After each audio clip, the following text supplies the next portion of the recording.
Guys చాలా మంది అడుగుతున్నారు పుల్అప్స్ ఎలా నేర్చుకోవాలి. సో నా సజెషన్, చిన్న మషిన్స్ లో ఆల్రెడీ మనం ప్రాక్టీస్ చేస్తూ ఉంటాం అండ్ అలాగే టేబుల్ క్రాస్ మషిన్ లో కూడా ఈ విషయంలో నేను చాలా మంచి టెక్నిక్ చూపిస్తున్నాను. సో ప్లీజ్ ప్రతి ఒక్కరు ఫాలో అవ్వండి. సో ఫస్ట్ స్టెప్స్ లో జస్ట్ ఇలా హోల్డ్ అవ్వండి. ఒక 10 to 20 seconds మీకు వీలైన అంత సెకండ్స్ హోల్డ్ చేయండి. ఇలా మీరు 5 రౌండ్స్ చేయండి. 5 రౌండ్స్ అయిన తర్వాత single hand hold, full focus మొత్తం సింగిల్ హ్యాండ్ మీద, బాడీ మీద పెట్టండి. ఇలా హోల్డ్ చేయండి, ఫోకస్ మొత్తం పెట్టండి, బాడీని కంట్రోల్ చేయండి. ఇలా ఒక 5 to 15 seconds దాకా మీరు హోల్డ్ చేయొచ్చు. ఈచ్ హ్యాండ్ అలా 3 rounds చేయొచ్చు. థర్డ్ టెక్నిక్స్, బస్ ఇలా జంప్ అవ్వండి, ఇలా హోల్డ్ చేయండి 10 to 20 seconds. ఇలా మెల్లగా దిగండి 10 to 20 seconds.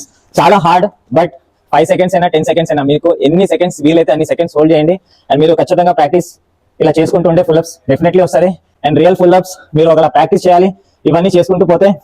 సో ఫైనల్ ఇలా మనం ఖచ్చితంగా ఇలా డీప్లో వెళ్ళి ఫుల్ రేంజ్ లో వెళ్ళచ్చు. సో గైస్ ప్లీజ్ ఖచ్చితంగా ఈ టెక్నిక్ వాడండి. విత్ ఇన్ 1 month లో పుల్అప్స్ మనం నేర్చుకోవచ్చు. Thank you.